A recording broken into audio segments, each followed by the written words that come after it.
ადამიანურად გეტყვი. მე არ ვახსენებ ამ არსებას, ნამდვილად არ ვახსენებ კიდე ერთხელ. როგორ დამთავრდა, როგორ უნდა დამთავრებულიყო ჩემ და სექტანტ თეოფილე მალაფიასთან, ბატონ რეზო ბაქრაძესთან ურთიერთობა. საჩივარს წერენ, არ ვიცი, ამდენი ხანია კოლექტიურ საჩივარს წერს მაგათი სექტა. ჩემი აქედან ევროპიდან გამოდეპორტების თაობაზე. ასე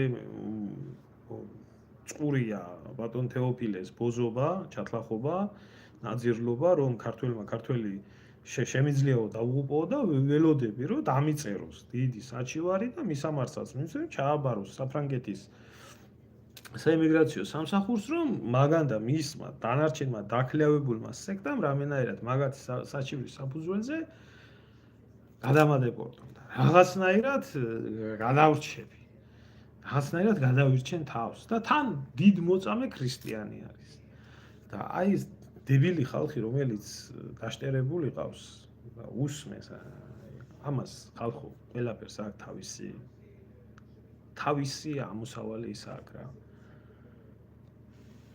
ეს ხალხი არიან აი საერთოდ არა მარტო მაგას, საერთოდ საქართველოში არის სექტანტიზმის ძალიან მაღალი მაჩვენებელი, იმიტომ რომ საზოგადოება არის გაუნათლებელი, დიდი ნაწილი და საზოგადოება არის დასტრესილი.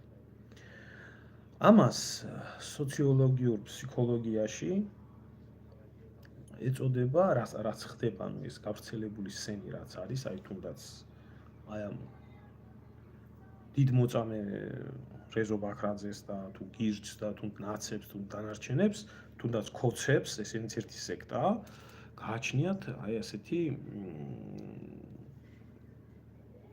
აი როგორ გითხრათ, იცით? სოციალურ ფსიქოლოგიაში ამას ქვია ბოშა ქალის მეთოდი. ანუ როდესაც მაგალითად ქუჩაში მიდის ადამიანი თავისი პრობლემებით არის დატვირთული და ამ დროს ვიღაცა ციგანი მივარდება და ეუბნება აი ეს პრობლემა გაქვს, აბა ეს კარტს ამოუტრიალებს, ამას უსამს, იმას უსამს, ფული მომეცი და გიშველი, აი სიტყვაც, აი ეს მეთოდოლოგია და ეს ტექნოლოგია ხო არის, ზუსტად აი ასეთი ტექნოლოგიებით ხდება ქართული საზოგადოების მართვა. აი ამ ბოშა ქალის მეთოდით. რომ მის მეტი ხსნა არავინ არაა, რომ იმას უნდა მოусმინოს, იმას უნდა მიყვეს და ამ დროს აი ამ სექტანტს თავარ ბოშა ქალს არ აქვს მნიშვნელობა ეს. ბიზინა ივანიშვილი იქნება, მიხეილ სააკაშვილი იქნება, თეოფილე მალაფია იქნება, თუ ვინმე სხვა, თუ გირჩი იქნება, თუ შმირჩი იქნება, ერთი და იგივე სისტემით მიყავს გარკვეული საზოგადოების გარკვეული წრე, რომელზეც გავლენას ახდენს, რომელსაც სტრესავს, რომელსაც აშინებს, რომელზეც ახდენს გავლენას და ამ გავლენიდან გამომდინარე ქმნის წრეს, რომელიც წრეც მას აღიარებს როგორც, რა ვიცი, ლიდერად, ღმერთად და ამის შემდეგ ყველაფრის ჯერ აიღეთ ახლა თქვენ იგივე მეთოდოლოგიით, ქოცებიც ასე არიან სიტყვაზე, ნაცებიც ასე არიან, ქოცებისთვის თუ ბიძინა და ბიძინას იდეოლოგია და პოლიტიკა არის გადამრჩენელი თუ არა, დასტრესილი არის, ყველანაირი ხედება, ნაცისტვის აიღეთ, ნაცისტვის თუ ნაცი არა ადამიანი და თუ არ ჯერა რომ ის ევროპა თუ არ მხოლოდ ევროპა უშველის და ევროპულ გზას უნდა გაყვეს და ასე შემდეგ და ამან თქვა და იმან თქვა, აიღეთ ახლა მაგ სექტანტებისთვის, მაგ პატრა მანდაუშკა სექტანტებისთვის, ეს ძალიან დაბალი დონის თაღლითი, რომელსაც აღებული აქვს ეს ტექნოლოგია შესწავლილი აქვს და ყავს ასე დაშტერებული ხალხი. აი ამის თქმა შემიძლია მე მაგას.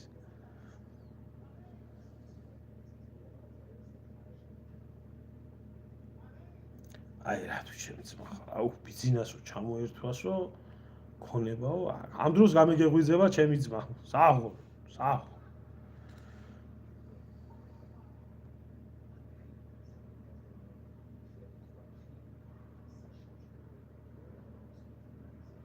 გაიხარეთ ალბათ, არც მე მიმიყია ცუდად, უბრალოდ ბევრი მისვამს ეგეთ კითხვას და თქვენ არ გეხებოდათ ისე გავეცი პასუხი. გაიხარეთ. ეს ვიღაცა მწერს ვორტიო, არა ვარ ქურდი.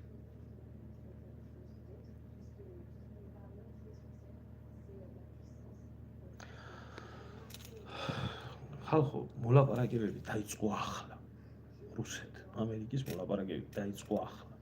ეს იყო ერთმანეთის მხრის პოზიციის გაცნობის პროცესი. პოზიცია გააცნო ორმა მხარემ ერთმანეთს. ჩაინიშნეს ძირითადი მტკივნეული საკითხები, რაზეც არის სალაპარაკო, რაზეც თანხმდება